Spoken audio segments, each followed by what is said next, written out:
আমার মনে হয় একটা ভুল ইতিহাসকে চর্চা করতে করতে ভারতবর্ষের বুকে দাঁড়ানো পরস্পর দুটো জাতি, একটা হচ্ছে হিন্দু আর একটা মুসলমান, সম্মুখ সমরে দাঁড়িয়ে যাবে যদি না সচেতনতা তৈরি হয়। কিরকম? মাঝে মাঝে যখন তথ্যগুলো আসতে শুরু করে, ইতিহাসের ছাত্র হিসেবে জিনিসটা আমার কষ্ট হয়, দেখতে কষ্ট হয়। এই ভারতবর্ষের বুকে এই মানুষের সংখ্যা কিছু বছর পূর্বেও কম ছিল, কিন্তু আজকে এবং আগত ভবিষ্যতে এর সংখ্যা বাড়তে থাকবে। যারা প্রোপাগান্ডার সহকারে ভুল ইতিহাসকে বারবার ছড়াতে শুরু করেছে,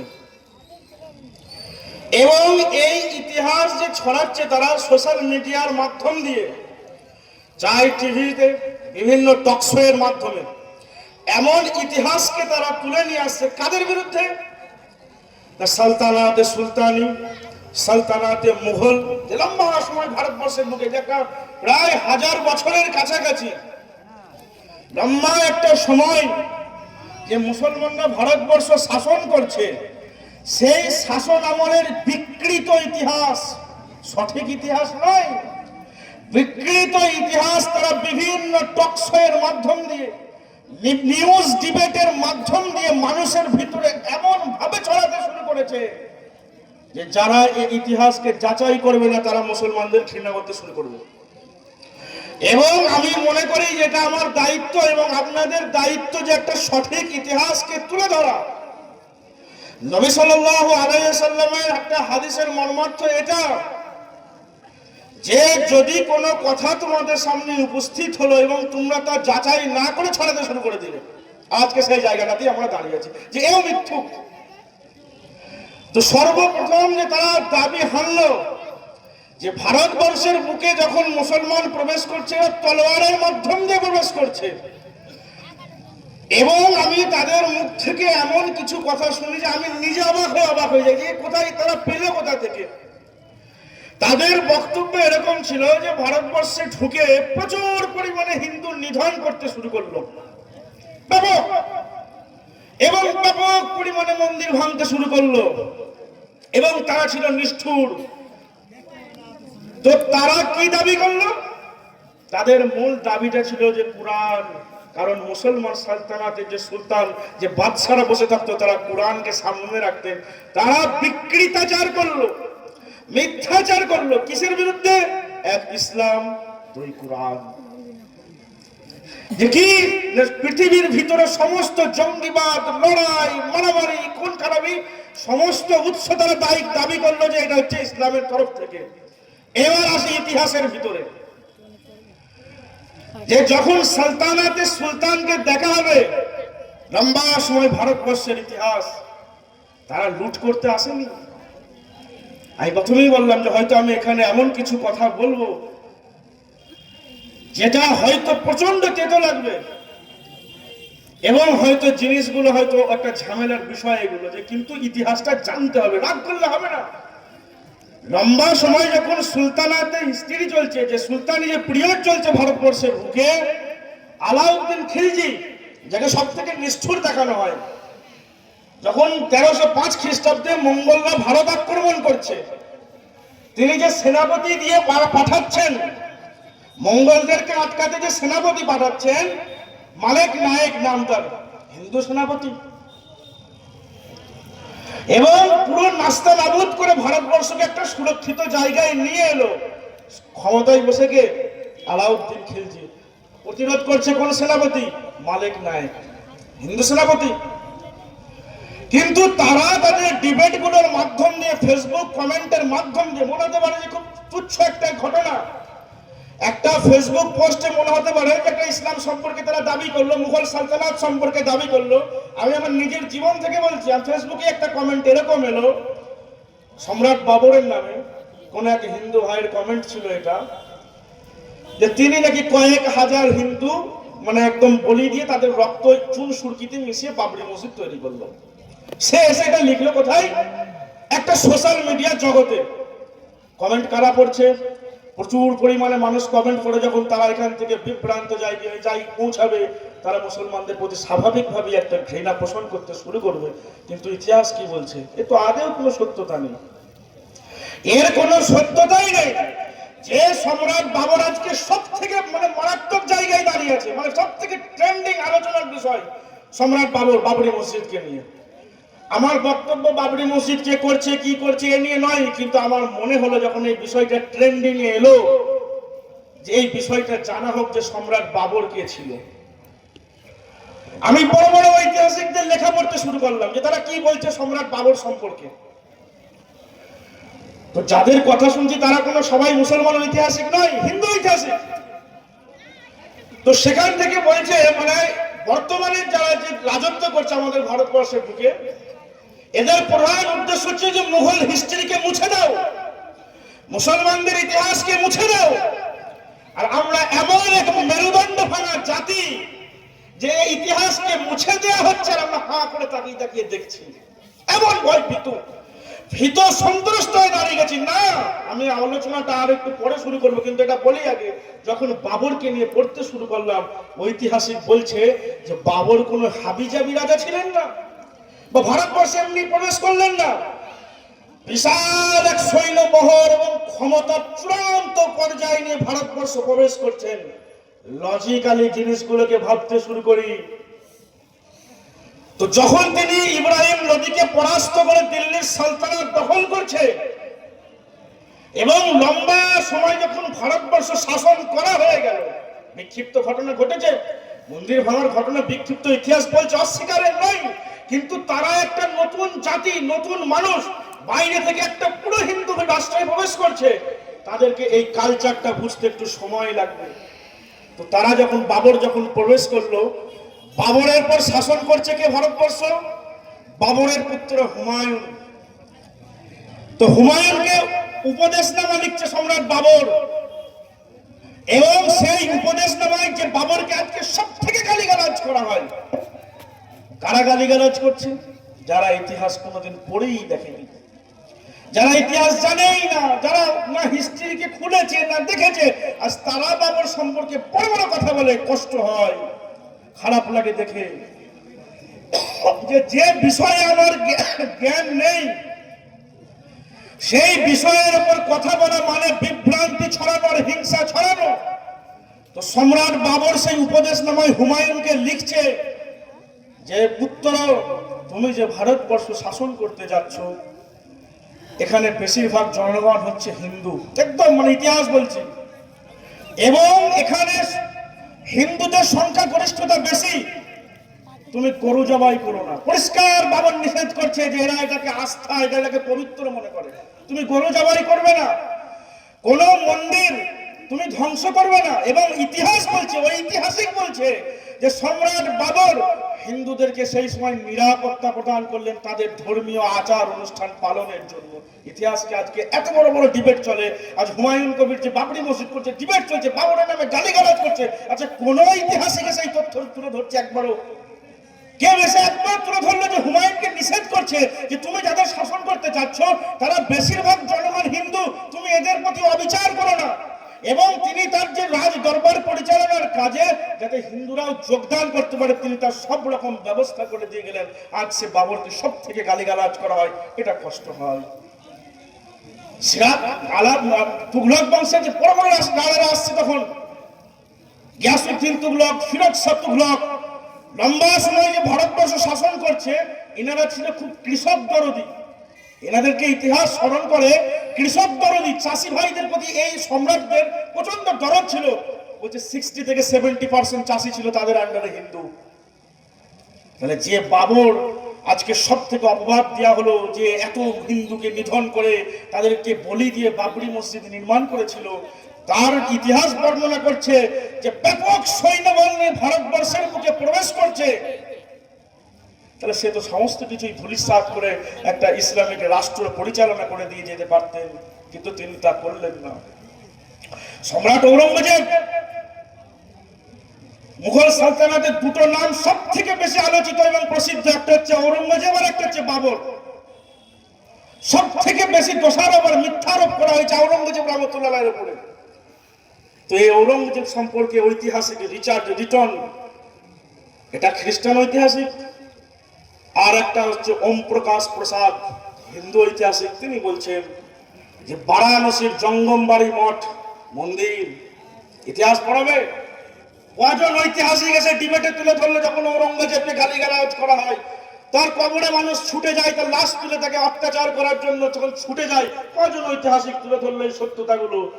বারাণসী, যেটা হিন্দুদের পবিত্র ধর্মীয় তীর্থস্থান, জঙ্গমবাড়ি মঠ বলে একটা মসজিদ মন্দির আছে সেখানে, এবং কামাখ্যা, আসামের সব থেকে নাম করা মন্দির, তিনি জমি দান করছে এবং তার সুরক্ষা প্রদান করছে। কে করছে? অনেক কথা উঠে যায়, এরা আবার উত্তর দেয়, তারা অনেক অনেক ব্যাপার চলে আসে ভেতরগুলোতে। এবং তার যে সেনাপতি, 30 থেকে 40% সেনাপতি ছিল হিন্দু সেনাপতি। ভারতবর্ষের বুকে তাদের রাজনৈতিক ক্ষমতা প্রসারের কার্যকলাপগুলোকে তারা জড়িত করে দিল ইসলামের সাথে, এবং তাদের মূল লক্ষ্য ছিল ইসলামকে বিলীন করে দেওয়া, মোহাম্মদকে বিলীন করে দেওয়া। আমার প্রথম প্রশ্ন, যে আগে আমরা নিজেদেরকে প্রশ্ন করি যে আমরা কারা, যে আমরা সেই মুহাম্মদ সাল্লাল্লাহু আলাইহি ওয়াসাল্লামের অনুসারী মুসলমান। এরকম আলো কোনো মঞ্চ ছিল না, এরকম কোনো মাইক, দামি যে সোয়েটার পরেছি, যে জুতো, বুট, গাড়ি, সাজ সজ্জা, এয়ার কন্ডিশন, প্লেন, ট্রেন, কোন উন্নত কিছু সভ্যতা নেই। মরু প্রান্তর ধুধু করছে, সেই মরু প্রান্তর থেকে বসে তিনি একটা সভ্যতা শিখিয়ে দিচ্ছেন, গোটা পৃথিবীকে সভ্যতা শিখিয়ে দিচ্ছেন। His gentle behavior makes even the hardest heart. তার মাধুর্যপূর্ণ ব্যবহার কঠিন হৃদয়কেও গলিয়ে দিত। His gentle grace makes the enemy sword fall to the ground. তার কোমল দৃষ্টি শত্রুর তলোয়ারকেও মাটিতে ফেলে দিতে বাধ্য করবে। সেই মুহাম্মদ সাল্লাল্লাহু আলাইহি ওয়াসাল্লামের অনুসারী আমরা।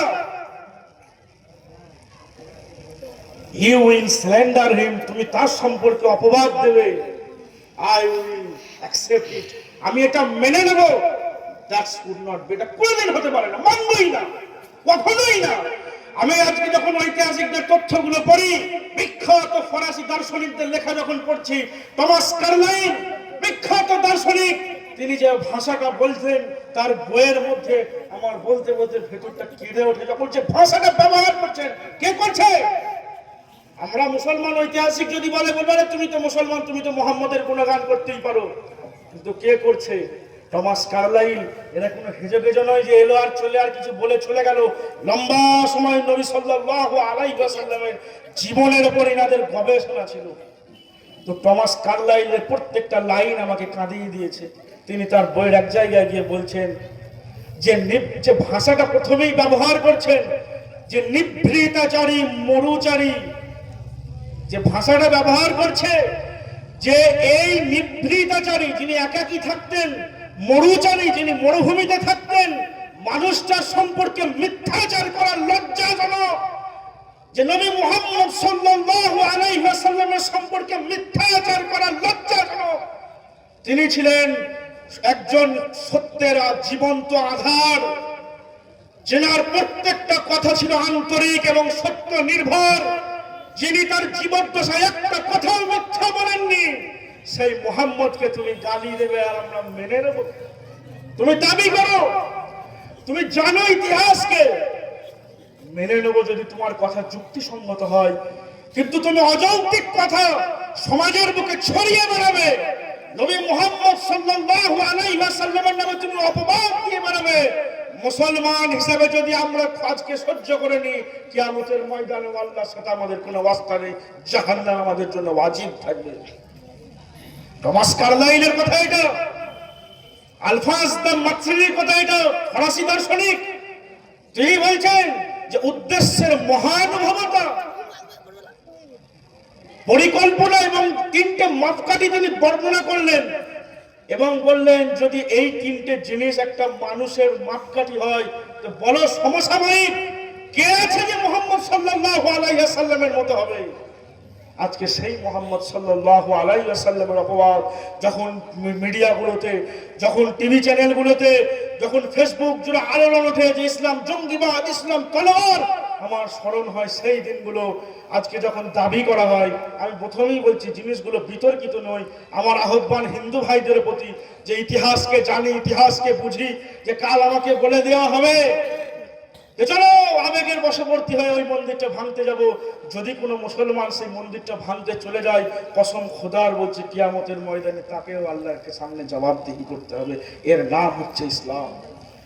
নবী মুহাম্মদ সাল্লাল্লাহু আলাইহি ওয়াসাল্লাম, তাকে অপবাদ দেওয়া হলো তিনি মরুদস্যু। বুকটা ফেটে চৌচির হয়ে যায় যখন অপবাদগুলোকে শুনি। আজকে শুধু তার আদর্শগুলোকে ইতিহাস থেকে তুলে ধরে দিয়ে যায়। যখন মক্কা বিজয় হয়ে গেল, ক্ষমতা তো তার হাতে। তিনি তো চাইলে বদলা নিতে পারতেন। যারা নবী সাল্লাল্লাহু আলাইহি ওয়াসাল্লামের মক্কা এবং মদিনার জীবন জানে, উনি তো জীবনের শেষ দশায় গিয়ে, শেষ অবস্থায় গিয়ে মক্কা বিজয় হচ্ছে।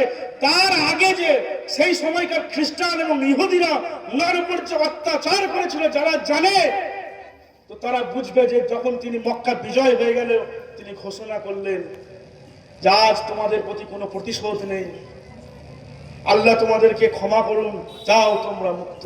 বলো আদর্শ কোথা থেকে নেবে? আজ সেই মোহাম্মদকে বলা হয় তিনি খুনি সন্ত্রাসীদেরকে তিনি জনক। এটা আমাকে মানতে হবে যে উমর সব থেকে প্রচন্ড, উমর প্রচন্ড শাসক ছিলেন। শয়তান যাকে দেখে রাস্তা অন্যদিকে ঘুরিয়ে নিত, এবং যার আমলে আদালত উঠে গিয়েছিল, ইসলাম তাদের ভিতরে বিনয়ী ভাব প্রকাশ করিয়ে দিয়েছিলেন। যখন 637 খ্রিস্টাব্দে জেরুজালেম বিজয় করছেন আবু উবাইদা রাদিয়াল্লাহু তাআলা আনহু, সফরিনিয়াস তখন সেখানকার খ্রিস্টান যাজক, তিনি বললেন যদি উমর আসে তবে তার হাতে আমি জেরুজালেমের চাবি দিয়ে দেবো। হযরত উমর ঘোড়ায় করে যাচ্ছেন, কোনো অহংকার নেই, বিনয়ী ভাব। তো তিনি যখন যাচ্ছেন, সফরিনিয়াস বলছে, চাবি দেওয়ার পর তাকে সফরিনিয়াস বলছে চলো ওই গির্জায় গিয়ে নামাজ পড়তে। হযরত উমর নামাজ পড়লেন না সেই গির্জায়। তার দার্শনিকতা ছিল এখানে। তিনি যখন জেরুজালেম বিজয় করার পর 637 খ্রিস্টাব্দে তিনি খ্রিস্টানদের জান এবং মালের হেফাজত করলেন। প্রথম যে কেউ কোনো অত্যাচার করতে পারবে না,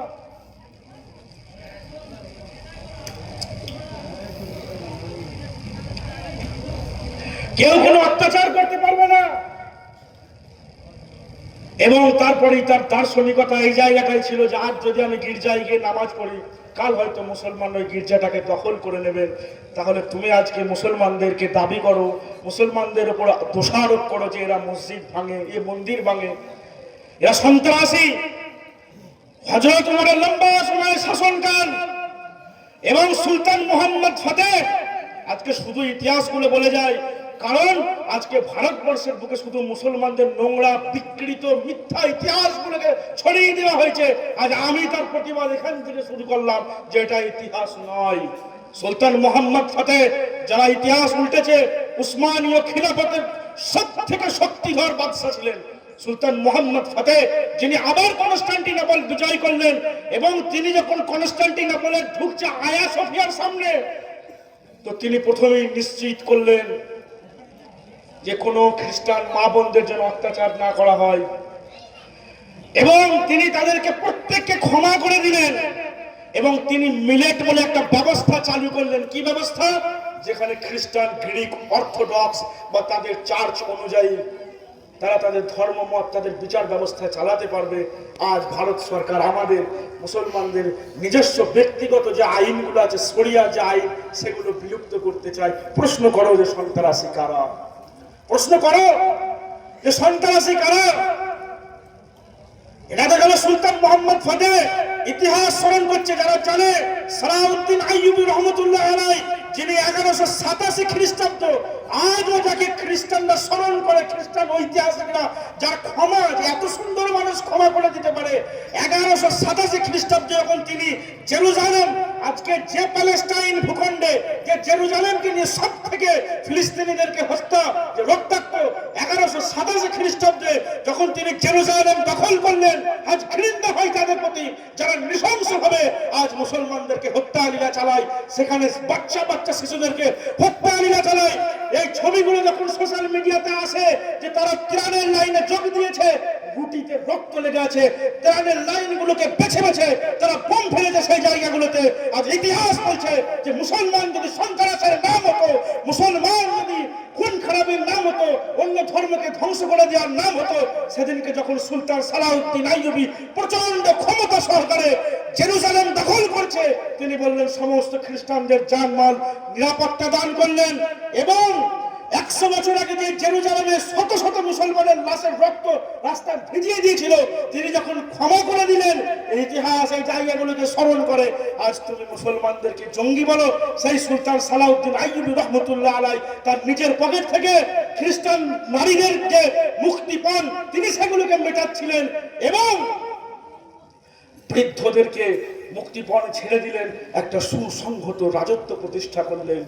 আজ মঞ্চ থেকে বলে যায় তুমি দোষারোপ করবে, মিথ্যাবাদিতার কোনো সুযোগ নাই।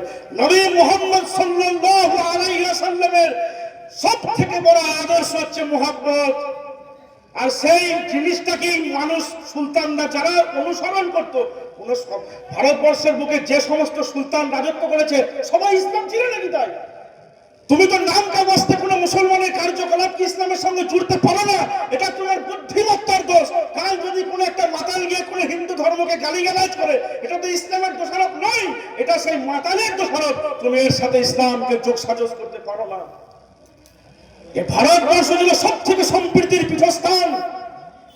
যদি আজকে পরিষ্কার এখান থেকে একটা বয়ানকে ক্লিয়ার করে দিয়ে যায়, যদি কোনো মুসলমান জজবাতি হয়ে কোন হিন্দু ভাইয়ের ঘর ভাঙতে যায়, কোন হিন্দুকে গালিগালাজ করে, পরিষ্কার বলে দিলাম নবী মুহাম্মদ সাল্লাল্লাহু আলাইহি ওয়াসাল্লামের সমর্থিত কাজ এটা নয়। এটা হাদিস বলছে যে যদি কোনো মুসলমান কোনো অমুসলিমের প্রতি কোনো কষ্ট দেয়, আমি মুহাম্মদ কিয়ামতের ময়দানে তার বিরুদ্ধে আল্লাহর কাছে সাক্ষী দেব। এই আদর্শ ছড়িয়ে দিতে হবে। এই ভারতবর্ষ সম্প্রীতির ভারতবর্ষ, এবং যদি আমার ভিতরে প্রকৃত মুসলমানত্ব বজায় থাকে, তারা আমাদেরকে দোষারোপ করতে পারে তাদের ইতিহাসের ভুলের জন্য। এবং আমারও অনুরোধ প্রত্যেকটা হিন্দু ভাইদের প্রতি, হতে পারে আপনার কাছে হোয়াটসঅ্যাপ থেকে, ফেসবুক থেকে কোনো জিনিস এসে যেতে পারে ইসলাম সম্পর্কে। আমি নিজে বলছি, হিন্দু ধর্ম সম্পর্কে আমার যদি কোনো প্রশ্ন থাকে, আমি গুগল হোক কিংবা বড় বড় বই থেকেও সেই জিনিসগুলোকে ক্লিয়ার করি। এরকম নয় যে আমার সামনে এলো আমি সেটা বিশ্বাস করে নিলাম। আপনাদের যদি কোনো সমস্যা থাকে, আজকে যারা সোশ্যাল মিডিয়ায় বসে, নিউজ ডিবেটে বসে যারা বলে যে মাদ্রাসাগুলো জঙ্গি তৈরির কারখানা, তারা এসে একবার দেখে যাক যে মাদ্রাসাগুলোতে কি কিতাবকে পড়ানো হয়, কি শিক্ষা দেওয়া হয়। এই জায়গাটা তারা দেখলোই না, জানলোই না, বুঝলোই না, তারা বসে বসে সেখান থেকে ছড়িয়ে দিলে তুমি তো গর্ধব। আমি যখন নিউজ ডিবেট গুলোকে দেখি, আমি তো মনে হয় তুমি তো গর্ধব, তুমি তো জানোয়ার। আজকে সম্প্রীতির ভারতবর্ষ, যে ভারতবর্ষ একটা সময় ছিল, আজকে এই সময়টা ক্ষীণ নিভে এসেছে। কি সময় ছিল আমি নিজের গ্রাম থেকে দেখেছি। আমি এমন একটা গ্রাম থেকে উঠে আসছি, আমার সাথে মাঝে মাঝে ফেসবুক কমেন্টে অনেক হিন্দু ভাইরা এসে গালিগালাজ শুরু করে দেয়, উল্টো পাল্টা। বললাম না যে কোনো ঐতিহাসিক তথ্য নেই, এসে বলে দিয়ে গেল। তখন আমার নিজের গ্রামের কথা মনে পড়তে শুরু করে। আমি এমন একটা গ্রাম থেকে উঠে আসছি যেখানে আমরা হিন্দু মুসলমান একসাথে বড় হয়েছি, এক মাস্টারাই বসে গল্প করেছি, একসাথে স্কুলে গেছি। সেই সম্প্রীতিটাকে আজকে যারা নষ্ট করে দিতে চায়, আমি এই মঞ্চ থেকে বলছি, ইসলামের সব থেকে বড় আদর্শ হচ্ছে আর একটা ধর্মকে শ্রদ্ধা জানানো, সম্মান জানানো, তাদের প্রতি তলবার উঠানো নয়।